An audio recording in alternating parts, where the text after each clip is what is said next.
What are some of those micro RevOps spots that move the needle? I tend to love the pricing and proposal one because it is where all the momentum that you create in a good sales pitch goes to die. I'm wondering how much you think emphasizing forecasting is asking the right questions. It's more like co-constructing the framework that you can both use to talk about the forecast in a non-threatening way. Let's agree on what the framework is and what the conversation is we're going to have about it ahead of time so it doesn't feel like that police interrogation. You said that the discounting part was the most boring. I would say hold my beer. I think the most boring yet potentially most impactful would be taking whatever your list of SKUs are that are available for sale. Yes. And killing some, just murdering them. Build a great relationship with sales. Improving a business is mostly about figuring out what the little secrets are that are holding you back. And if you guys don't trust each other, too many of those secrets are going to stay buried and they're going to keep holding the business back, hidden in the dark, until something bad happens. Is this thing on? Yesterday's price is not today's price.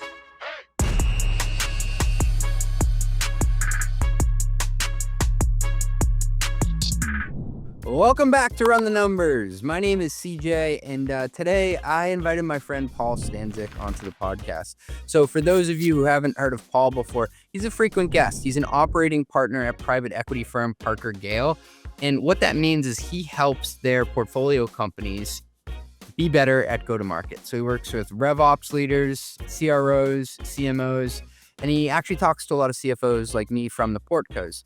And me and him were texting back and forth. Hey, what should we talk about here? Should we talk about annual planning? Should we talk about metrics? And he said, what if we just did like a quick 5-spot hit list on how CFOs can build a better sales engine? And it's amazing. Paul's electric, but he also just has a great way of thinking about partnerships. So the 5 things that we discuss in this episode are making the budget mean something, help emphasize forecasting, lend a hand with data analysis and metrics, get involved in a few key RevOps spots, and 5th, build a great relationship with sales. So enjoy this episode. I always love jamming out with Paul. And if you sit at the intersection of finance, strategy, and operations, this one is for you.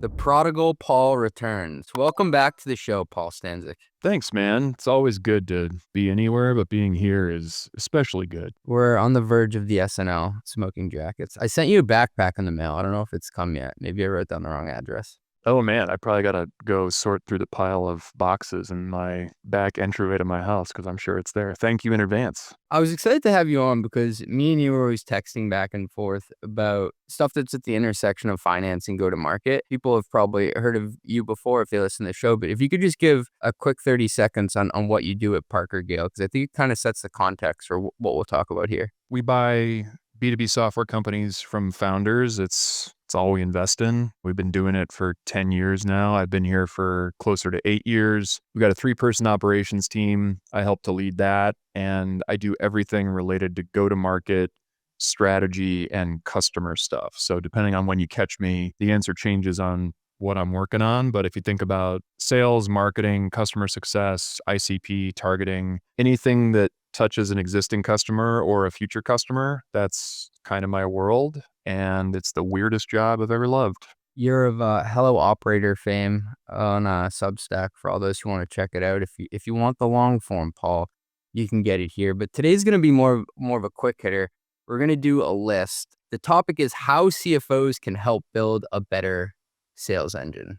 Yeah, how do we start talking about this? Because we were brainstorming podcast topics and we were looking for the connectivity between your world and my world. But where this came from is if you talk to CFOs or VPs of finance, they kind of get deputized either implicitly or explicitly as, hey, see if you can help me tighten up not just the finance organization, but this thing over here and this thing over there, probably because they tend to be the most analytically gifted organisms on the executive team. And so when I talk to finance leaders, I get this question a lot, which is sales or marketing is kind of a black box to me, but I want to help. What can I do as a finance leader to help us improve what we're doing in sales 1 to 2 points on a 10-point scale? It's not an obvious question, but there are some easy things that you can do. And as we started trading text on this, I think we both got excited about what the episode could be. And now it's here. What I find really interesting about this is it's not just, hey, how do you assign quota better? It's how you be an effective business partner to sales. And I find that the best CFOs that I know, at least, especially in a private equity backed setting, are operationally minded, and they're helping the CRO to figure out how to allocate resources. Because I think the best sales leaders actually have a lot in common with finance people. They think about their team as allocating dollars towards these heads in pursuit of a risk-adjusted return. It's a hard thing to evolve into. In some ways, I think it's easier for finance leaders to grow up into that mindset because from the very beginning, you're counting all the dollars and cents and you're kind of financially oriented. For sales leaders especially, I think it's something you have to flip a switch on like midway through your career, because what do you get rewarded for and what do you get managed on when you're just coming up? Well, if you're an AE or a partners person or even a sales engineer, it's all about the next customer meeting or the next deal that you're going to close. And you're not necessarily thinking about the inputs and the outputs economically for what goes into that. But at some point that changes. And that's part of the reason that I think we get this question from finance leaders. It's, I can tell my sales leader wants to come up to speed on thinking this way, but they've just done it a little bit less. Like, how can I help them get there? It's a cool responsibility as a grown-up finance leader to take on that mantle, but it's not always obvious how you can get it done. So we're going to talk about that today. I'll hit you with the first one here, and maybe we can have a bit of a back and forth. But if you can unpack it, it's make the budget mean something. There are way too many companies out there that speed past the annual budgeting process, and they don't use that as an opportunity to get the leadership team aligned around what they're trying to do. Like, it's this very natural, very powerful reset where if you do it right, like before, during, and after you're doing the budget, you get to say, what is the business today and how is it going? What are the biggest challenges and opportunities in front of us? And if we're going to sign up our names to what we think the business can do, if we have a pretty good year next year, which is, by the way, what I think philosophically a good budget is, it's what we think we can do and what we think we can beat. It's just a tremendous opportunity to bring together the rest of your team and say, hey guys, all of us have a part in making this happen. We want to make sure that you understand your part. We want to make sure that you internalize your part. And we want to make sure that you get your head around all of the assumptions that go into the literal rows of the budget spreadsheet that we're building together, so you can orient yourselves to that. And so you can manage your team to that. So a good example that I like to coach my finance and sales leaders on is you should be doing a little bit of segmentation when you're building the top line of your budget. So we're talking about bookings, revenue, all the stuff that comes your way when you book a customer.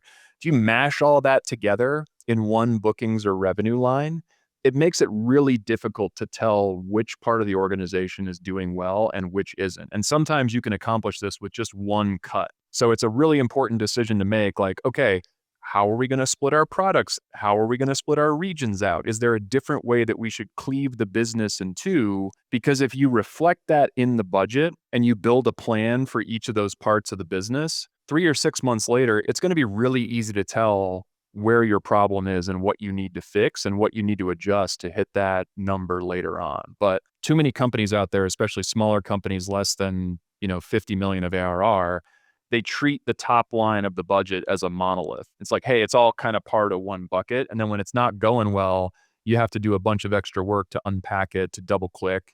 And you can have that right there in your budget. And more importantly, you can have agreements on where are we trying to do kind of what we've been doing and where are we trying to inflect. So I think part of what makes the budget meaningful is that segmentation exercise and deciding how you're going to cleave the business into parts. But that feeds right into strategy, which is like, we can do anything, but we can't do everything.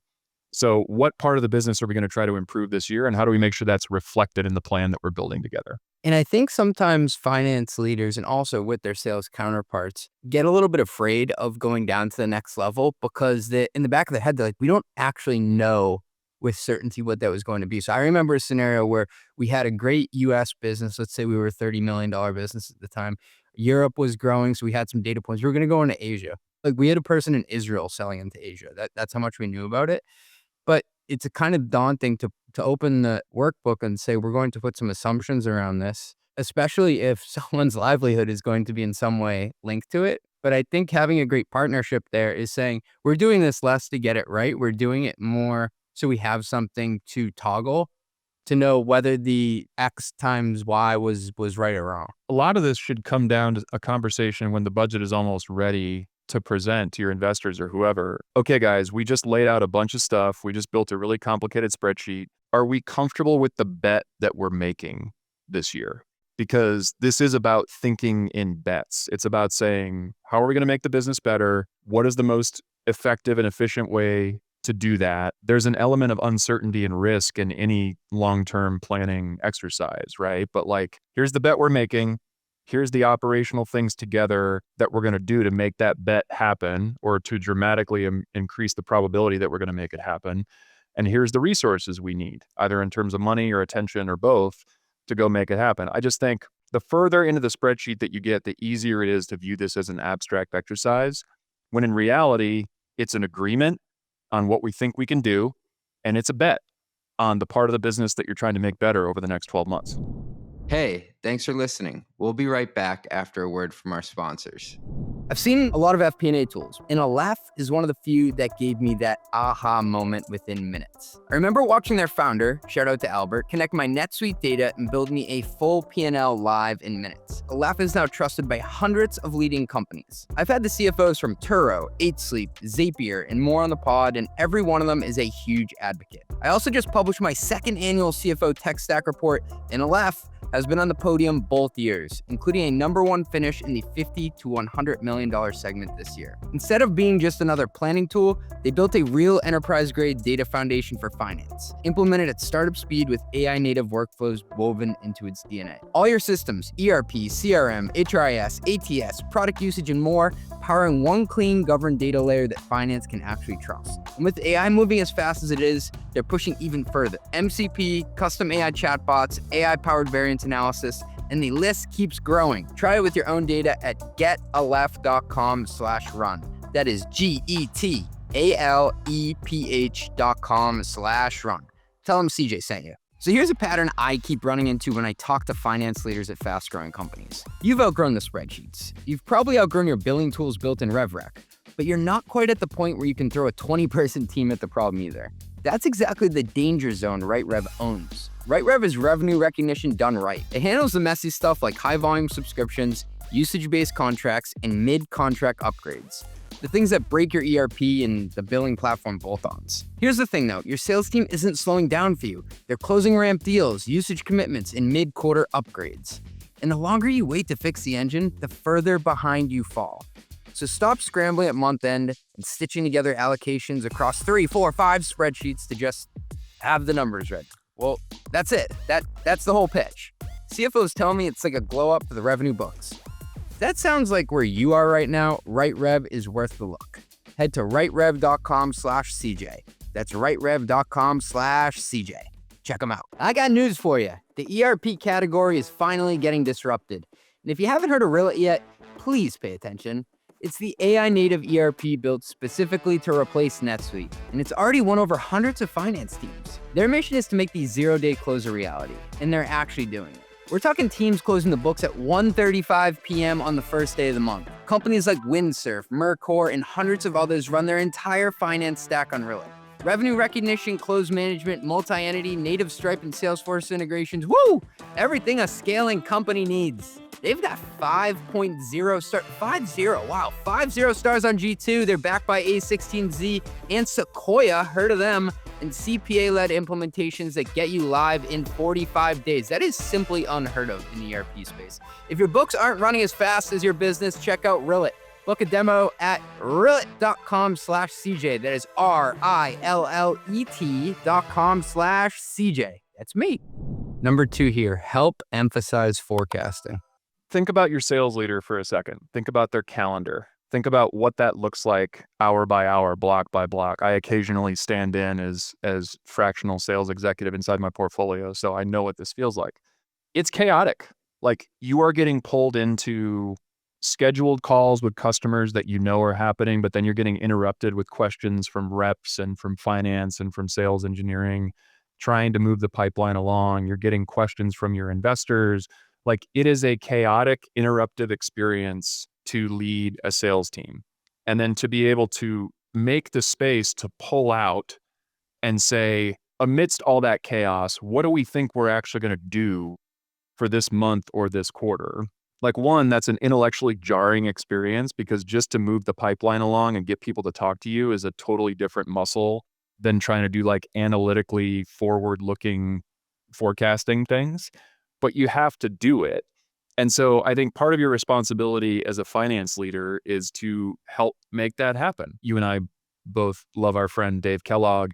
He's got this phrase that goes, help is defined in the mind of the recipient. This is really important for finance leaders to remember. It's your job is not to heap more accountability and more pressure on top of your sales leader. It's to figure out like what would actually be helpful to them in getting all the parts of their job done, and how do you deliver that help. And this is one of those where trying to come up with an accurate forecast and updating that forecast over time and building that muscle as an organization, you can be helpful to that person, either by helping them create the space to do it, either by helping them with the last mile of analytical stuff that they need to get it done, or just by like making it a conversation that naturally happens on that leadership team. So any kind of forecasting in the organization and trying to come up with what are you actually going to do in the future. I think finance leaders, they don't need to take that over and to like put all that on their shoulders, but they do need to think about it as their responsibility to help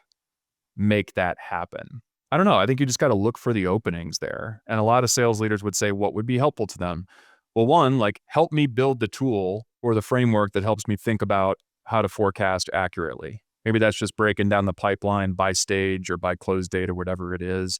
Sometimes just creating the space to have the conversation, whatever it is, like you can help facilitate that. And I think too many finance leaders don't look for those openings and they kind of view that as like, oh, that's a sales thing. I'm not going to help with that. When you were giving the imagery of the salesperson's calendar with like 74 blocks and no time for lunch, it made me think that many salespeople are living life in the moment, right? They're going from deal to deal and they have the context that's needed to say, hey, I think this thing is going to go forward. I think it's going to be larger or smaller than we expected, but it is hard in any profession, like even in finance. If you're in the weeds for a while, to take a step back and connect the dots. And I look at finance as the person who we are cursed because we know the numbers. You can step back and help connect the dots in a forward-looking way. I'm wondering how much you think of this component here, Paul, in emphasizing forecasting is asking the right questions of the sales leaders to almost reframe what institutional knowledge they already know. I think it's less about asking the right questions and it's more like co-constructing the framework that you can both use to talk about the forecast in a non-threatening way. So here's what this looks like when it doesn't work and when you actually degrade the relationship between finance and sales.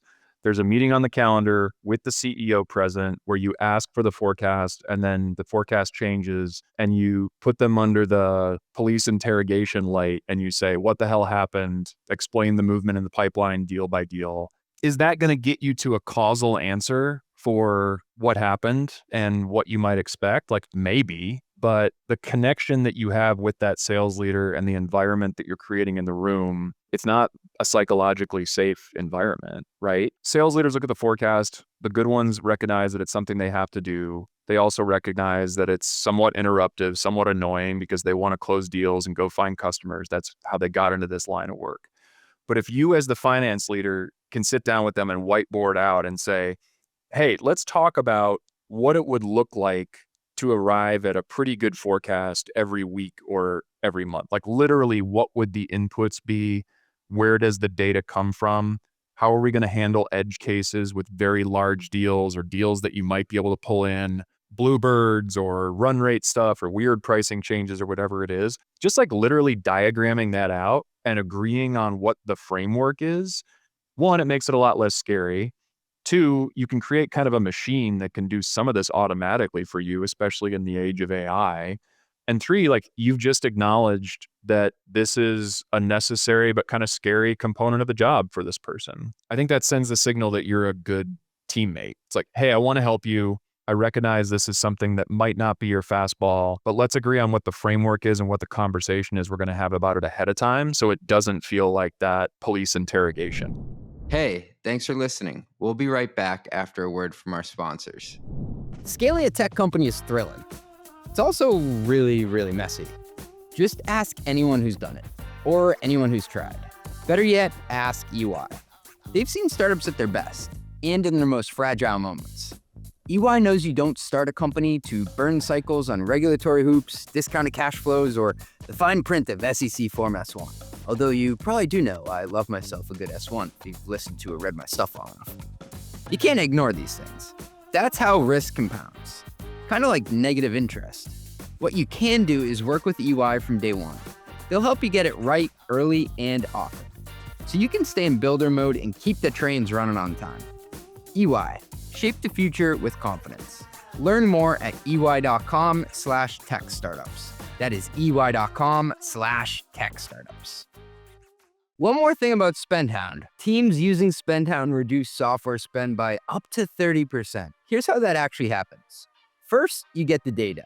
Real pricing benchmarks from over 1,000 companies across 10,000 SaaS and AI vendors. When a renewal comes up, you know what fair pricing is and what you should be pushing for. But knowing the number and getting the number are two different things. SpendHound also includes on-demand procurement specialists who help with negotiation strategy, contract review, and renewal emails. You stop overpaying for the tools you need. You cut redundant tools before they renew.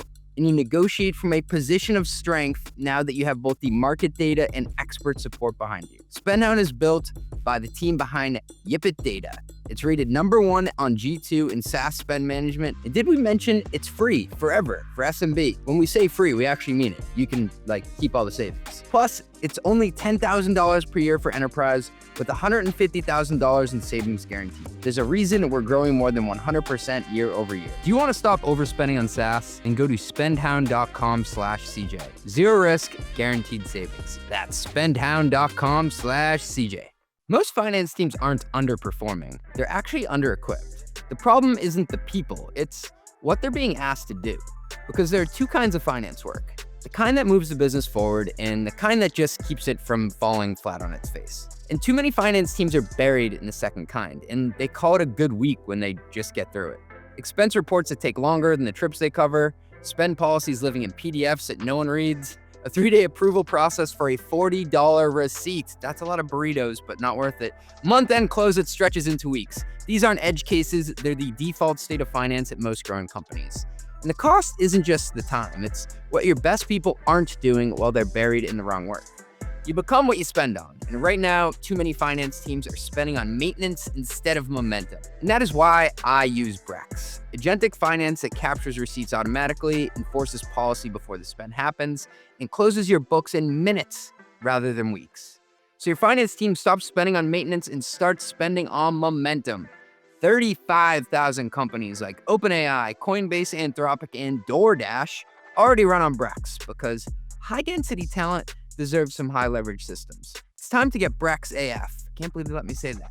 Learn more at brex.com/metrics. That is brex.com/metrics. Closely related to what we just discussed, I think it's a step deeper, is lend a hand with data analysis and metrics. Yeah, I mean, especially in small companies, just look at the org chart, right? Like you got a sales leader, you got some reps, you might have sales engineers in my world of software just to make sure you can tag team the demo effectively. And then if it's a $20 or $30 million business, you might have one RevOps person. Half a RevOps person. Yeah, you might have, is it the top half or the bottom half? I'm not really sure, but there's just not as much dedicated analytical muscle in most sales organizations for smaller businesses as there is on the finance side. A lot of great businesses out there were started with this idea of how can we use our excess capacity for good, right? Like you can argue all you want about Uber and how they got to where they are, but the insight behind Uber is there's a bunch of excess capacity in the transportation and logistics world. How do we harness that and make it available on demand? And I think CFOs can think about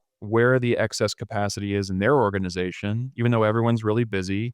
Somebody probably has a couple hours somewhere. And just like you talked at the beginning of this episode about, the inputs and the outputs and thinking about your return on capital, it's what can you get for that return on excess capacity for your really smart analytical people in the organization? I would argue one of the highest returns on that excess capacity is pointing those people towards the part of the organization that's going to help you get and keep customers and figure out how they can be helpful. And so whether it's forecasting or segmentation or going back to the CRM and figuring out where there's pipeline to reheat, it's a good thing to look for. And I also think you can pay your team a compliment and give them development opportunities that they might not have had if you hadn't thought this creatively of, you're doing a really good job with the budgeting, the FP&A, the reporting package for our investors. Do you want to get involved operationally in other parts of the company that can help round out your skill set? Your really high performing people will say yes to that. And then it's about having a conversation with the sales leader to say, where can this be most helpful to you without taking the responsibility away from them? Something that I find is key too is just walking the sales leader through which metrics are important and then going a step deeper to say why it's important to the greater P&L. And so an example of this is I would drone on and on about net dollar retention in the quarterly meetings, right? And I remember like maybe 2 quarters in, I was meeting with the SVP of sales and he asked a question about the number and why it had moved up or down. And I paused and I was like, you know what? I'm going to walk him through all 4 of the levers that go into this. And we had like a 60-minute conversation about each of those. And I noticed the next time I brought it up at a meeting, his eyes lit up and he said something around one of those levers. So he had internalized what I had said and why it was important to the business. And he had linked it back to how we were hiring certain people in customer success versus system engineers and how it impacted the P&L. So we took this metric that he could cite like what the result was. This was my fault, not his. No one had taken the time to explain what went into that and then why it mattered for the rest of the org. We talked about make the budget mean something. I think it's make the metrics mean something too. Like, why should we get excited when our net retention goes up? Or why should we get excited when churn goes down or when our ASP or sales cycle moves in the right direction? Like, what impact does that have on the P&L? Another way to frame it is like, what impact is that going to have on an eventual exit? Every investor-backed business out there is always thinking about exit readiness, but it's this really abstract pop quiz in most people's minds. Like, yeah, I know we're going to have to sell the business someday.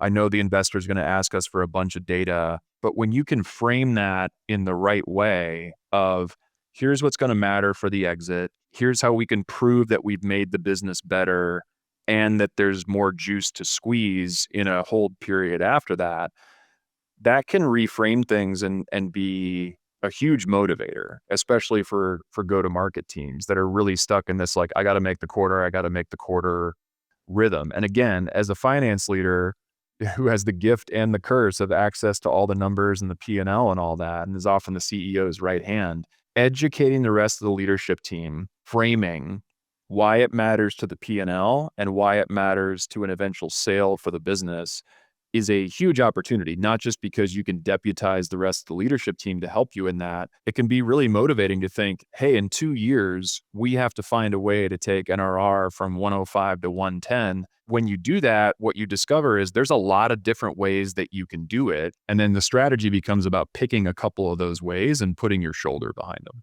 Next one here, get involved in a few key RevOps spots. Maybe you could even make it real by naming what are some of those micro RevOps spots that move the needle. Pricing, proposals, and quoting. There can be this pump the brakes moment in a deal when you've had a really good discovery call, when they love everything that they saw in the demo, and then they ask you for a quote, and then everything slows down. You got to figure out, okay, what are they actually buying? And do we have that? And how much does it cost? But it's a little more complicated because it has to integrate with this thing. All that should come out in good discovery. In too many businesses, I think the front end of the commercial process where you're just designing to get someone to kind of fall in love with you is way more over-engineered than the back end of the commercial process where you actually have to agree on commercial terms. And for a customer, it can feel really bad that you have momentum to solving a problem. And then all of a sudden it takes 2 weeks to get a quote and 2 more weeks to redline contracts. And all of a sudden, like, all the momentum that you've built inside of your organization is kind of dissipating. This is one of those places where I think it pays for sales leaders and finance leaders to team up. I will warn you, it's probably the most boring and least sexy part of the sales process. But if you're focused on compressing cycles and improving win rates, if you can make that more efficient and feel better for the customer and give your sales team more certainty for how to think about pricing and how to think about how they deliver a quote, the returns can be enormous. So I think the broader point here on get involved in a couple of RevOps spots is you should look for a couple of the bottlenecks in your sales factory and then go poke your nose in there and say, what can I do as the finance leader to either take on part of this problem myself so my sales and marketing team can keep selling, or to team up on something that's a little bit more of a complex problem and just de-bottleneck that thing that's slowing down our new bookings and our revenue. And there's lots of different examples. I tend to love the pricing and proposal one because it is where all the momentum that you create in a good sales pitch goes to die.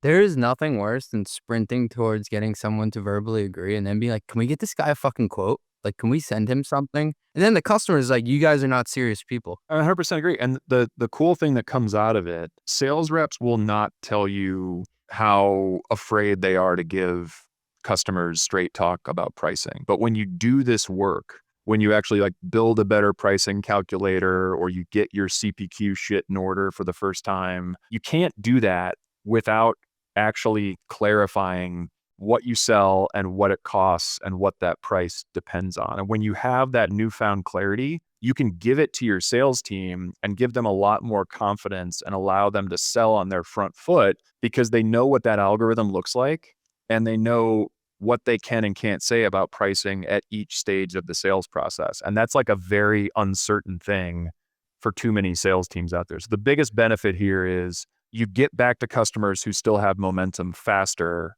and you get to speed the sales process along. But the confidence that this can create for your actual frontline sellers is a huge second order benefit. You said that the discounting part was the most boring. I would say hold my beer. I think the most boring yet potentially most impactful would be taking whatever your list of SKUs are that are available for sale Yes. and killing some, just murdering them. The more you have, the more indecision on the salesperson side. And then also that gets passed on to the customer who actually just wants to be told what they should be buying, not like making my problem your problem. Well, I wrote something a while back called Selling with Certainty, and it's all about this idea that the further into the sales process you get, the scarier it becomes for the customer. And if you sprinkle any doubt for them on top of that baseline level of uncertainty, it's like total pump the brakes moment. Wait a second, and you're kind of restarting from scratch. So one of the things that we're starting to do is literally pull quotes that are being sent to customers and just force ourselves to look at them and ask ourselves, how are we adding uncertainty to the sales process just with the formatting of this quote? So if you think about things like, hey, there's still a discount column in the quote, but there's no discount in it, which is allowing them to ask us a question Should I ask for a discount? or like, hey, it's a multi-year deal, but we don't make it clear how much it costs each year. So they have to come back and ask us for that. Or we have a line for implementation services, but we don't spell out for that person what they get for implementation services or integration. But just looking at that with a really paranoid eye and saying, how are we making it more difficult or less certain for the buyer to transact with us? Proposal and quote formatting can be a huge one. The other thing people don't do, this is less of a finance thing, but you need to find ways to bring back the reason they got to the quote stage in the first place when you deliver a quote or proposal. Like they told you in the first couple of meetings what they're dealing with today, what sucks about that, and how you can help. And you have that either on a transcript or ideally in a piece of paper somewhere. Why aren't you including that in the quote or proposal that you share with them? Because you're telling them what it costs. Are you telling them what they get for that, which is solving their problem? Like both of those things need to be delivered together. And again, more for the finance people's education and maybe for sales teams to steal. I'm actually encouraging my sales teams to show the quote and the mutual action plan and go live plan on the same page at the same time when you present it to the customer, because you want feedback on both. You don't just want feedback on what it costs. You want feedback on how you're going to make them successful when they go live. And I think too many teams are out there doing those two things in separate conversations. So yeah, it's not sexy. You and I are both passionate about it because debottlenecking the second half of the sales process after you've gotten them excited, there's so much there to go get. So I got a text out of the blue from a friend who's still doing sales at a company I was at 4 years ago. So I was running FP&A at the time. I was not the CFO, but one of my tasks, because I knew all the numbers, I knew all the funding stuff, is I pen wrote the CFO's like letter to the customer. we were a hyper-growth company at the time, so it's not like they could see our financials and know we were gonna be a going concern. We were trying to slug it out with like, "Hey, we want Citibank to buy or something." And they're sitting there like, "Is this company gonna be around in a couple of years?" So whenever there was an enterprise deal, Paul, we would take this letter and we put the CFO's face on it, and it was explaining how basically our financial position. We have raised money from name drop, name drop, name drop. We have more than X amount in the bank, blah, blah, blah, just making them feel safe. And it was written in like first person. So it was like, hey, we're also human too. And we would attach that.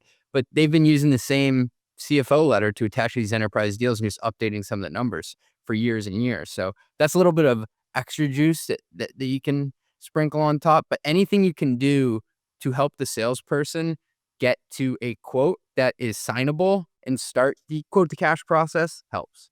Yeah, and people don't buy things in the enterprise world. Like, how much did your stuff cost at that company? What was a typical ASP or quote that you were sending people? I mean, minimally $60K, but some of these were millions of dollars. Yeah, so 6 or 7 figures. Nobody buys shit that's 6 or 7 figures unless they know it solves my problem. I know it's going to work for us, and I know it's not going to make me look stupid. Yes, that last part. Can you say more about that last part? That's very important.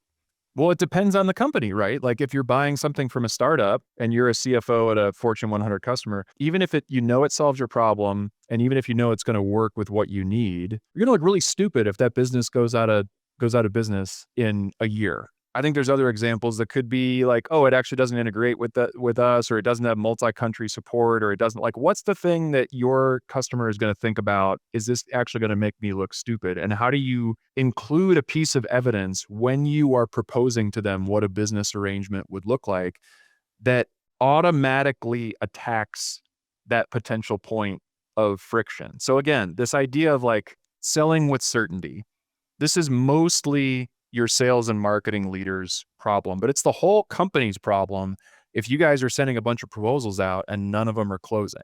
Because if you're getting to that point, you are making a good first impression, you're giving them some evidence that you can solve their problem, but there's something happening in that second half of the sales process where they're saying, I don't know, Bob, this one might not be for us. And you need to be thinking about what that is from their perspective. It could be something as simple as the formatting of how you're laying out your price to them, but it could be something else more structurally about who you are, your age and stage of the business. And I think yours is a great example. Like, yeah, we're a small company, but here's irrefutable evidence that we're going to be around, that we're solid, and you might have to worry about other stuff, but you don't have to worry about us not being here. Too many companies out there make that something that the customer has to take a leap of faith on. And at those price points, there's going to be a lot of customers who will not take that leap of faith. Fifth and final one, build a great relationship with sales. Yeah, none of this stuff happens unless you guys trust each other.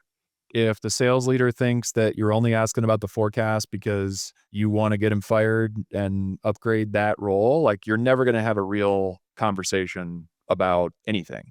So something I tell my teams all the time is you can't fix a secret. And improving a business is mostly about figuring out what the little secrets are that are holding you back and talking about them openly, getting rid of them one by one.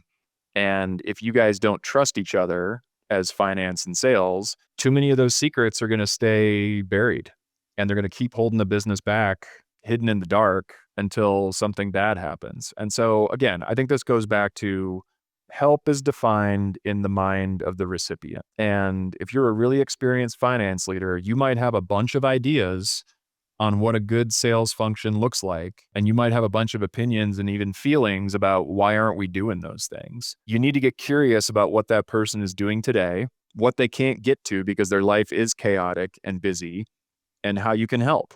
And if you adopt that mindset, which is frustrating because it takes longer and it requires you building connectivity with this person instead of just building a to-do list of what you want them to do. What you're going to find is you start teaming up on stuff together and you start making real progress against the little things that are holding your business back that neither of you could have done by yourself. But all of that starts with building a high trust relationship with the person who's running your sales organization. I've talked to hundreds of CFOs at this point on the podcast, and I think the biggest takeaway for me is the best ones actually have higher EQ than IQ. I totally agree. Because like, yeah, you can build a great budget and put together a great reporting pack, but ultimately making a business better is about talking openly and discovering what the challenges and opportunities are that would improve the business. And you can't see what all those are by yourself. You have to rely on your teammates and their five senses to notice what those things are and explain them to you. If you have that EQ and you do know how to build relationships with people and you are willing to invest in what it takes to build those relationships, why wouldn't you want to work that way? First of all. But two, you're going to see so much more stuff together, and the options for what to do about those things are going to be so much more clear. And then when you commit to what you're going to do, you can team up on it because you trust each other. That, I think, is the biggest thing here is if you see a part of the business that needs work, your first instinct should not be to build the to-do list for what we need to do to pull that out of flashing red and into the green.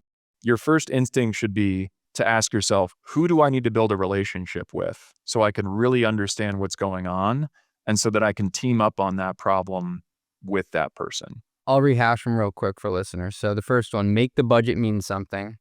Second, help emphasize forecasting. Third, lend a hand with data analysis and metrics. Fourth, get involved in a few key RevOps spots. And fifth, build a great relationship with sales.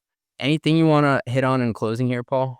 All of this starts with relationship, right? And the fun part of this is if you really commit to building a relationship with your commercial leaders as a finance person, good shit happens, period. Whether you address those 5 things on the list or not.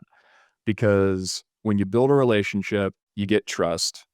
When you have trust, you see way more clearly what's actually going on because people can talk openly about what's going on. And when you see what's going on, it's easier to fix stuff. And I think most finance people get into the role because they want to get analytical and they want to understand how the business works.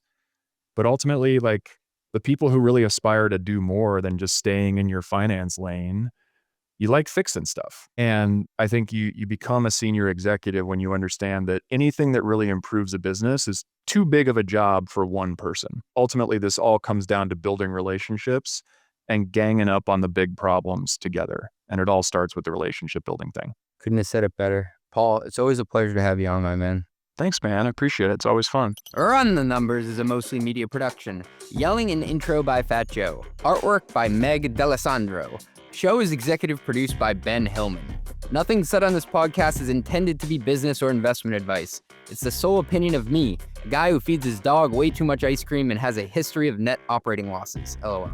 If you like this podcast, hit subscribe and give us 5 stars. It will take like 2 seconds and our algorithm overlords love it. Drink water, call your mom, and have a great day. Peace.